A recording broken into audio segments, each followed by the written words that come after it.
चेष्टा झाली की इकडं 2 महाराष्ट्र केस झाले, कुस्तीचं राजकारण घुसलं, कुस्ती दुपटीपणा घुसला. ते थोडा आम्हाला मनाला खटाकलं नाही की नानाची आमची पुण्यात गाठ पडली. नाना म्हणजे असं असं झालं म्हणजे आपल्याला कसं पुढे जायचं. नाना म्हणजे जसं सांगेल ना तसं आपण पुढे जाऊ, फक्त स्पर्धा ही एकच झाली पाहिजे. म्हणजे महाराष्ट्र केस सगळ्या पैलवानांचा अपमान या आणि जिथं पैलवानांचा अपमान होतो तिथं आपल्याला खाली बघावं लागतं. नाना म्हणतो तुम्ही आम्हाला सासवडलाच स्पर्धा द्या. आम्हाला भरपूर लोक आहेत, एकही माणूस आम्हाला नाही म्हणलं नाही की आम्ही हे देत नाही ते देत नाही. उलटी आम्हाला लाज वाटायला लागली की आपण लई दिवस मागे ही स्पर्धा आपल्या सासवडमध्ये कधीच व्हायला पाहिजे होती, पण कोण लोक पुढे येत नाही. जी आता लोकांनी आम्ही नावं टाकली होती पॅनलवर त्याच लोकांना आमच्या मागं ओढलं गेलं की तुम्ही ही स्पर्धा कशी घेताय ती बघू. पण आम्ही फक्त आम्हाला गावात काही लोक मोठी लागतात म्हणून आम्ही त्यांच्या सहकार्याने कामं करत असतो. पण ती लोक सोडून सुद्धा गावात एवढी 10 लोक आहेत ना तालुक्यामध्ये, म्हणून त्यावेळेस आम्हाला काय बी द्यायला तयार आहे सर. कुठलाच माणूस आम्हाला नाही म्हणला नाही, उलटा आम्हाला अशी लाज. एक पैलवान तयार झाले ना त्यांनी करून दाखवा पुरंदर केसरी महाराष्ट्र केसरी, त्याला किती खर्च येतो आणि किती काय लागते त्याच्या कुटुंबाला माहिती असतं. ही 1 गाडी 2 गाडी बक्षिसं थोडी आहेत. हे आत्ता नाही पोराचं कौतुक करायचं, आपण कधी मेल्या कौतुक करायचं. पण जिवंतपणे माणसाचं कौतुक करायला पाहिजे. मेल्या फुटून हार लागतात, मी तुम्हाला हे देतो मी तुम्हाला ते देतो. अहो जिवंतपणे द्या. सोन्यासाठी पोरं खुर्च्या करतात लढतात, त्यात कुणाला काय घेत नाही. आता आम्ही गावच्या आखाड्यात असतो, आखाड्यात अशी पद्धत झाली की 3-4 पंच त्यांनी कधी लंबून नाही लावलेला, त्यांचंच ऐकायचं, त्यांच्याच पद्धतीने कुस्त्या खेळायचं. सगळी चुकीची गोष्ट चाललेली आणि पंचांची चुकी नाही. पंचांनाच कधी कुठल्या आखाड्याला जात नाही, कुठल्या जत्रेला जात नाही. म्हणून म्हणलं आपण महाराष्ट्र केसरी घेतले तर तालुक्यातले सगळे पैलवान सगळे पंच बसवायचे, कशा कुस्त्या लढतात आणि किती पोराची तिथं ताकद पडायला लागते. या सगळ्या गावकऱ्यांनी तालुक्याने येऊन बघावी. आमची इच्छा ही काय स्पर्धा घ्यायची म्हणजे माझ्या एकट्याचं काम आहे. आमचे ते राजाभाऊ असते शिवरीचे, त्यांना आम्ही म्हणतो सरपंच आता या साहेब आपलीवाले ते म्हणते बापू तुम्हाला काय पाहिजे सांगा आम्हाला, तुम्हाला कुठलंही बक्षीस द्यायला आम्ही तयारी.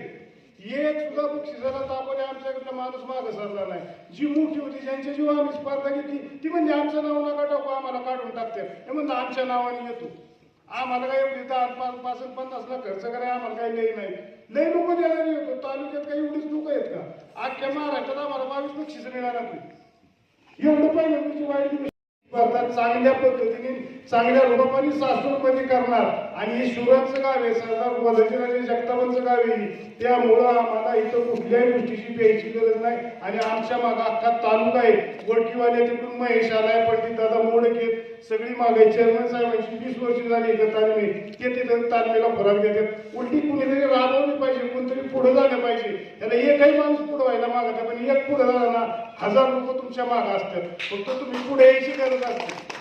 मग आता काय राहिलेलं जी 2 स्पर्धा आहेत. आता संदीप बाप्पा बोंबे म्हणते सासवडला स्पर्धा होऊन देणार नाही. त्यांचं माझं काही एवढं बोलणं भाषेचं होणार झालं नाही, तर त्याला आम्ही सासवडला स्पर्धा झाल्या तर त्यांचा आम्ही सत्कार करू की बाबा आम्ही सासवडला स्पर्धा केली. आम्ही म्हणलं नाही की तुमच्या आम्ही होऊन देणार नाही, पण त्यांना बी एवढी गच्ची भाषा नसावी की आम्ही सासवडला स्पर्धा होऊन देऊ. कुठल्याही आम्ही खोटं काम करून आम्ही करू का?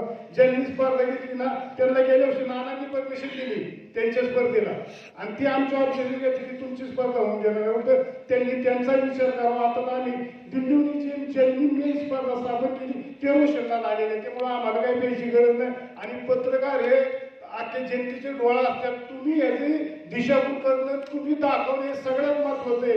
आम्ही नुसतं बोलणार आहे, पण सगळी भाषा पत्रकारांनी जनतेसमोर आणायची असते. आता प्रदीपचे आमच्यापेक्षा मोठे आहेत, पण काही गोष्टी त्यांनी दाखवण्याची बोलणं गरजेचं त्यांची सगळे. आणि आपण जनतेकरता महाराष्ट्रातील जेवढं जर तालुक्यात आपल्या कुस्त्या पाहिल्या ना लोकांनी, कधी आयुष्यात परत आपल्या कुस्त्या बघायला मिळत नाही. तुम्हाला सांगा कोण जात नाही बोलायचं असेल ती बोलू. पुरंदर तालुक्यात नितीन आलंय पुन्हा मला साथ द्यायला, बरीच माणसं आम्हाला साथ द्यायला. त्यामुळं आम्ही कुठल्याच पद्धतीला माग अजिबात देणार नाही आणि चांगल्या पद्धतीने आम्ही स्पर्धा करणार. आता कोण आलेले सर्व संघाचे प्रमुख सेक्रेटरी, भारतीय संघाचे, भारतीय कुस्ती शैलीचे महाराष्ट्राचे प्रमुख खोपडे साहेब, पवार साहेब आणि इथले आयोजक श्री आमचे सहकारी प्रकाश पवार यांनी प्रश्नाला उत्तर जगताप यांनी सर्वांनी आपल्या प्रश्नाला उत्तर दिली. पत्रकारांनी काही प्रश्न विचारले, शंका विचारल्या.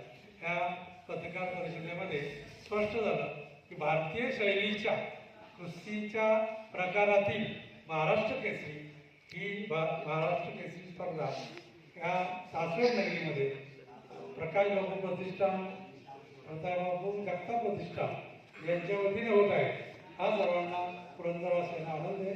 मी 2 ठिकाणी बोललो, 2च लोकांना बोललो.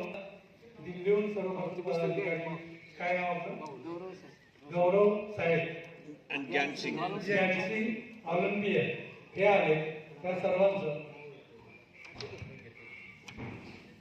वजनी गटासाठी बक्षिसे: प्रथम क्रमांक बुलेट गाडी, द्वितीय क्रमांक हिरो होंडा गाडी, तृतीय व चतुर्थ क्रमांक आकर्षक रोख रक्कम. वजनी गटामध्ये वेगवेगळे बक्षीस आहेत तेव्हा याची आपल्याला कल्पना असावी. पुन्हा एकदा आपणा सर्वांचं उपस्थितीबद्दल, सहकार्याबद्दल, प्रकाशबाबू जगताप प्रतिष्ठानला पाठिंबा देण्याबाबत आपण आलात, त्यांचा उत्साह वाढलेला आहे आणि सर्वजणांचं हार्दिक असं जनतेच्या वतीने, सासवड नगरीच्या या पत्रकार बंधूंच्या वतीने, पुरंदरवाल्यांच्या पत्रकार बंधूंचं या ठिकाणी हार्दिक असं या ठिकाणी आभार मानतो आणि आपण कामाला लागूया आणि ही स्पर्धा